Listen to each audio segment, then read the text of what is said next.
माशाल्लाह माशाल्लाह, बहुत उम्दा, माशाल्लाह, बहुत उम्दा, बहुत खूबसूरत बहुत उम्दा कलाम मोहम्मद आपने अहमद, पढ़ा। बहुत उम्दा। बेटा उम्र कितनी है आपकी? 5 5 साल। साल क्या और 5 उम्दा बात साल है। में मैं समझती हूँ कि वालिदैन को बहुत ज़्यादा ये क्रेडिट जाता है कि अपने बच्चों की तरबियत में, बेसिक तरबियत में इतना इनिशियली वो दीनी तालीमात जो है उनको सिखाते हैं। जनाब आप भी सोचिए और आप भी अपने बच्चों को दीनी तालीमात की जानिब ज़रूर राग़िब कीजिए। छोटी सी ब्रेक लेते हैं, जब ब्रेक से वापस आएंगे तो बहुत सारी बातें होंगी, गुफ्तगू होंगी हमारे मेहमानों के साथ। साथ रहिएगा।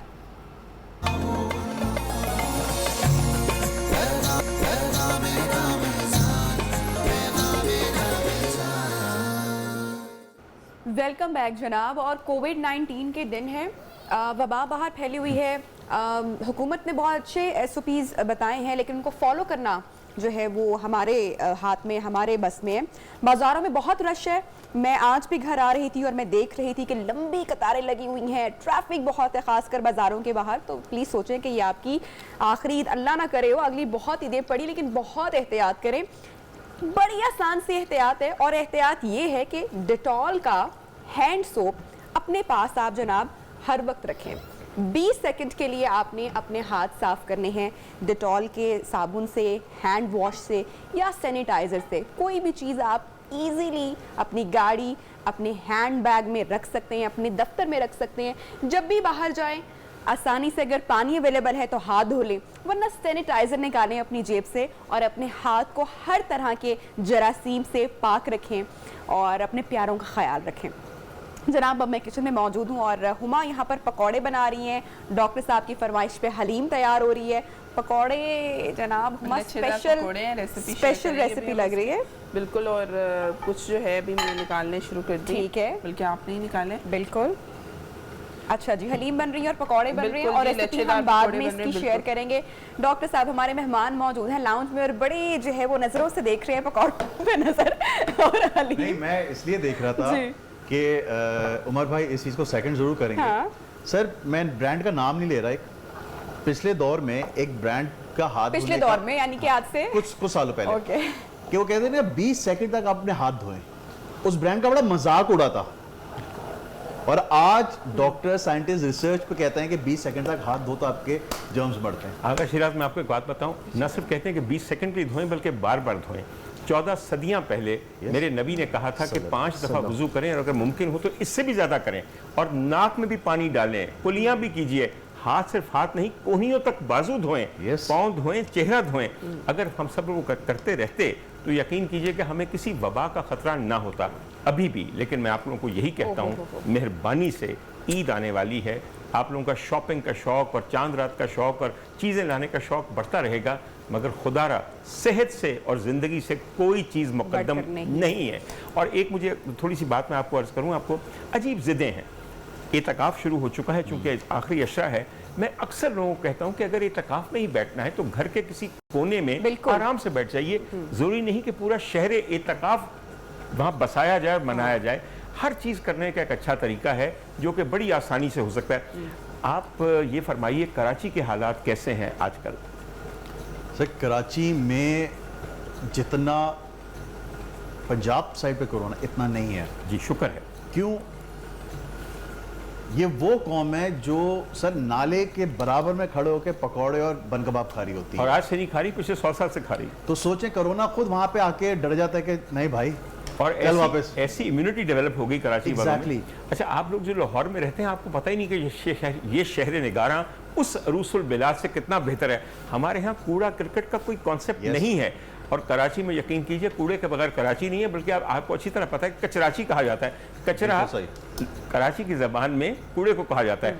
ये फरमाइए, आप अक्सर कराची और लाहौर के दरमियान आते रहते हैं, कमाल, Isn't there a stark difference between the two cities? बिल्कुल, अब मेजर डिफरेंस। सबसे पहले हम कराची में अगर वीकेंड स्पेंड करना चाहें अपनी फैमिली के साथ, तो या तो हम रेस्टोरेंट्स का रुख करते हैं या पार्क्स का रुख करते हैं। हमें ये ग्रीनरी नहीं मिलती जो यहाँ लाहौर में हमें लैंड करते के साथ मिलती है। लेकिन साहिल समुंदर भी तो है। वो साहिल समंदर बिल्कुल है, लेकिन आपने देखा वहाँ पॉल्यूशन क्या है, किस तरीके से सारा सैनिटरी वाटर वहाँ पे डंप हो रहा है। तो हमारे यहाँ हम अब नेचर हमसे बदला ले रही है। हमने नेचर के साथ जो भी कर दिया एक 100 सालों में या 150 सालों में, सही वो बदला अब नेचर हमसे ले रही है। हमने दरख्त काट के ऑक्सीजन कट डाउन की, हमने ग्रीनरी ख़त्म कर दी, हमने वो तमाम इम्पैक्ट किए जो अब वेदर कंट्रोल, क्लाइमेट कंट्रोल की बातें दुनिया में गूंज रही हैं। अंटार्कटिका ख़त्म हो रहा है, दुनिया में ग्लोबल वार्मिंग स्टार्ट हो रही है, वही बदला अब हमारे साथ लिया जा रहा है। ये पेंडेमिक आ गया, पेंडेमिक के बाद अब आप हीट वेव देख लें। इस वक्त कराची में, सिंध में मैंगो का सीज़न स्टार्ट हो जाना चाहिए था। जी हाँ। और ये क्लाइमेट चेंज की वजह से इस वक्त वो सीज़न डिले हो गया। ये हमारे लिए एक अलार्म है कि हम अभी भी अपना किरदार दुरुस्त कर लें। और दुनिया में क्या, सोशल मीडिया पे हर जगह ये बात हो रही है, लोग एक दूसरे को एडवोकेट कर रहे हैं और डिबेट इस पे चल रही है कि हम क्या ऐसी चीज़ें करें कि जिसकी वजह से हमारी रूटीन दोबारा बैक टू नॉर्मल हो। क्या हेल्दी एक्टिविटी, आप देखें लोग वॉक करना स्टार्ट कर रहे हैं, लोग साइकिलिंग कर रहे हैं, क्योंकि आप लोगों के पास टाइम है।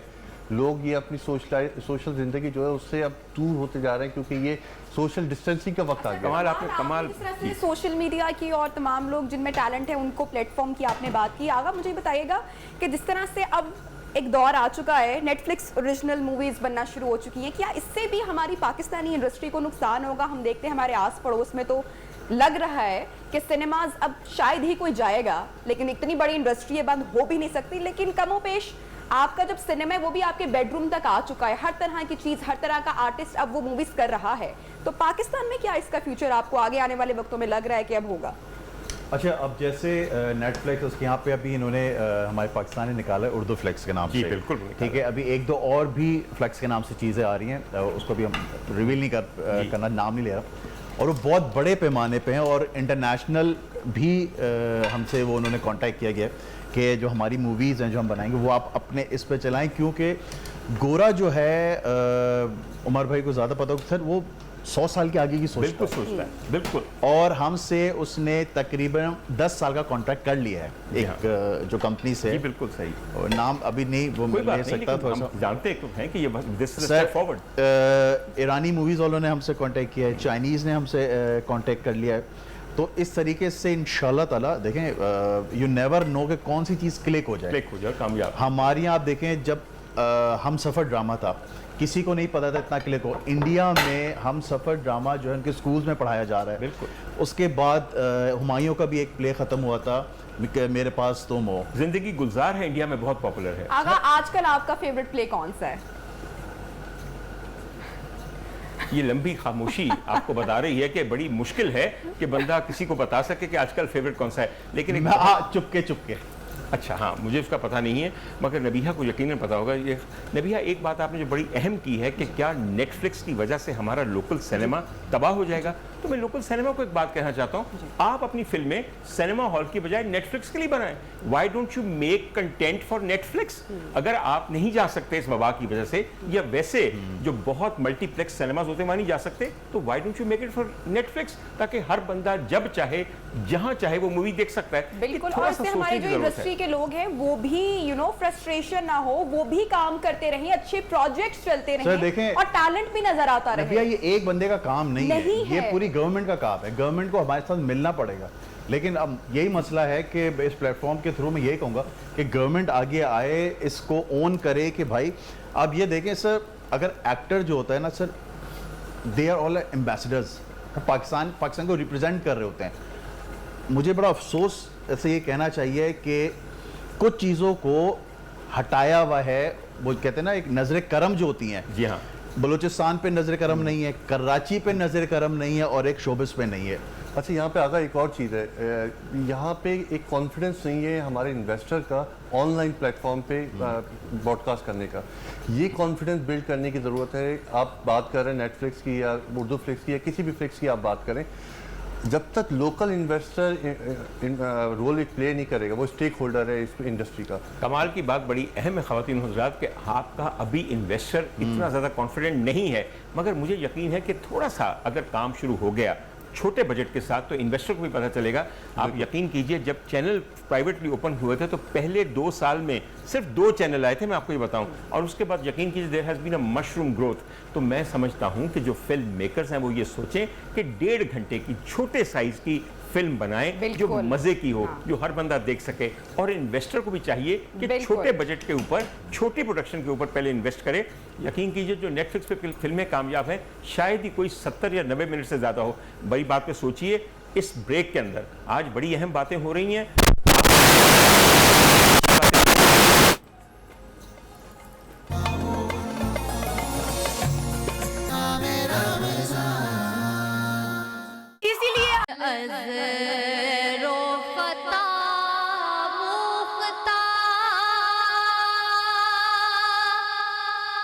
नाजुक बदनीरा बदनीरा बदनीरा बदनीरा गुल अज़रो ख़ता मुफ़्ता नाजुक बदनीरा बदनीरा बदनीरा बदनीरा बुलबुल से तो आमुख्ता शीरी सुखनीरा सुखनीरा सुखनीरा सुखनीरा बुलबुल से तो आमुख्ता शीरी सुखनीरा सुखनीरा सुखनीरा सुखनीरा हर कस के लबे लाल तुरा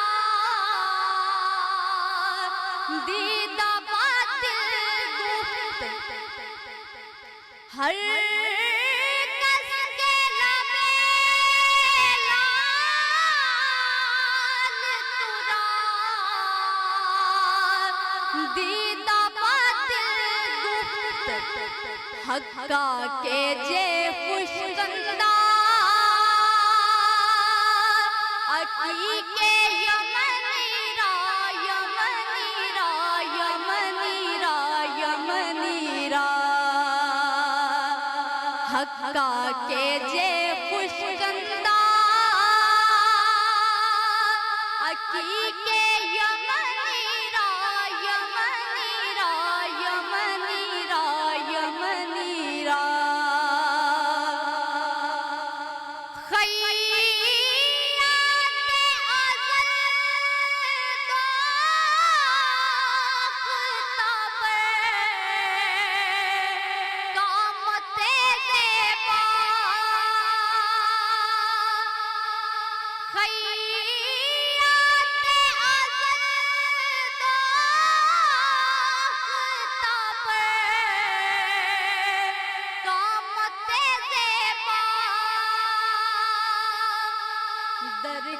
दे तोई जामाए दरकत दे तोई जामाए रसर वे चमनीरा चमनीरा चमनीरा चमनीरा गुल अज़रो खता मुख्ता दर्श के तो दंदाने शकस दस्त बाउल पात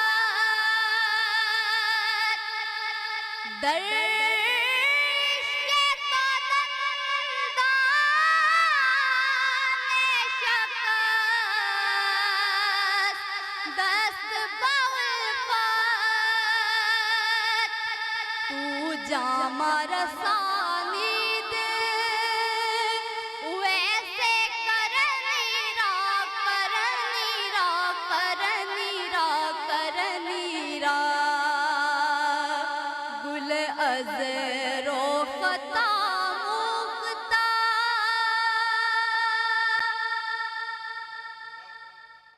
आबाद रहो। इस कदर उम्दा कलाम पढ़ा है आपने कि मैं कैसे तारीफ करूं। ख़वातीन हज़रात, मैं आपको अर्ज़ करूं कि बच्चियां जो हमारे यहाँ आ रही हैं, मुझे इतनी खुशी है कि पैगाम रमज़ान में हम बहुत से नौजवान नात खानों को मौका दे रहे हैं, और मौका क्या दे रहे हैं, हमारी सादत है कि जो अगली नस्ल है नात खानों की, हम्द पढ़ने वालों की, वो हमारे साथ शामिल होते हैं। और ये बच्ची जो है ख़ास तौर पे तांदलियाँ वाला से आई है, और इकरा कादरी इसका नाम है। और यकीन कीजिए, आंखें बंद कर लें तो ऐसा लगता है कि बीबी उम्मे हबीबा आज से 35 साल पहले यही नात पढ़ रही हैं। बेटा, ये कुछ आपको अंदाज़ा है कि ये नात किसकी लिखी हुई है? मैं इसलिए शामिल करना चाहता हूँ ये नाम, क्योंकि उनके लिए सदका जारिया है जिन लोगों ने ऐसी नातें लिखी। उनका नाम था जनाब मौलाना अब्दुर रहमान जामी, और ये फ़ारसी में लिखी गई है। और इतना दिल करता है कि हम सब लोग फ़ारसी में सुन के झूमते हैं, मगर मैं ये सादत हासिल करना चाहता हूँ कि कम अज़ कम इसके मतले की, यानी कि मुखड़े का तर्जुमा पेश करूं कि गुलाबों की पंखड़ियों ने अपना बांकपन सरकार दो आलम के चेहरे के सदके में हासिल किया। बुलबुले खुश नवा ने अपनी कूक की मिठास मेरे सरकार की शीरीं कलामी और शीरीं सुखन से और उसके वसीले से हासिल की है, और हर शेरी बेइंतहा प्यारा। मैं आपकी तरफ आता हूँ फरीदी। कमाल ये बात है कि आपने बड़ी होप दी है लोगों को कि वो अपने तौर पे किसी प्लेटफॉर्म का इंतज़ार किए बगैर, और नबीहा ने बहुत अच्छा सवाल किया था कि क्या ये इतना आसान है, ये इसमें कुछ मुश्किलात हैं? How does one go about this? सबसे पहले तो हमें आइडेंटिफाई करना होगा करना क्या चाह रहे हैं। अगर आपका मकसद आपके सामने नहीं है तो आपके सामने प्लेटफॉर्म भी रखा होगा तो वो कुछ नहीं कर पाएगा। सही, बिल्कुल सही। पहले मकसद आपने आइडेंटिफाई, गोल आपने फोरकास्ट कर लिया कि आप क्या करना चाह रहे हैं, तो उस हिसाब से फिर आपने राइट प्लेटफॉर्म को राइट टाइम पे चूज़ करना है। अगर आप YouTube पे जा रहे हैं, YouTube का आपने चैनल क्रिएट किया है, तो YouTube पे अपनी वीडियोस जो आपकी एक्सपर्टीज़ हैं, जो आप चाहते हैं कि वो आप ब्रॉडकास्ट करना चाहें उस चैनल पे, तो वो आप शेयर करते हैं। यहाँ पे सबसे ज़्यादा जो सवाल उठता है वो आता है व्यूअरशिप का। एक हमारी मिथ है कि ये लाइक्स कितने होंगे, शेयर कितने होंगे और व्यूअरशिप क्या आएगी। इससे हम अपने चैनल की रेपुटेशन या उसकी स्ट्रेंथ चेक करते हैं, जबकि ये नहीं होता। ये हम लाइक्स शेयर्स पे नहीं जाते, हम उसका डिटेल एनालिटिक्स देखते हैं कि आपके इंप्रेशंस क्या हैं, कितने लोगों की टाइमलाइन पे आपका कंटेंट क्या है। सही। जितने ज़्यादा लोगों की टाइमलाइन पे आपका कंटेंट जाता है, उतना आप अपनी जो कंटेंट होता है उसको ब्रॉडकास्ट समझते हैं। Viewers is a different thing. आपका जब तक मैं आपकी बात बहुत हद तक समझ गया हूँ कि this is not something which is scienceless, there is a particular science to this particular art. और मैं आज बड़ा खुश हूँ कि कमाल फरीदी साहब के आने की वजह से बहुत सारे लोगों को उम्मीद का वो टिमटिमाता हुआ सितारा नज़र आ गया। ख़वातीन हज़रात, हम इनके बेइंतहा शुक्रगुज़ार हैं, और मगर वो बात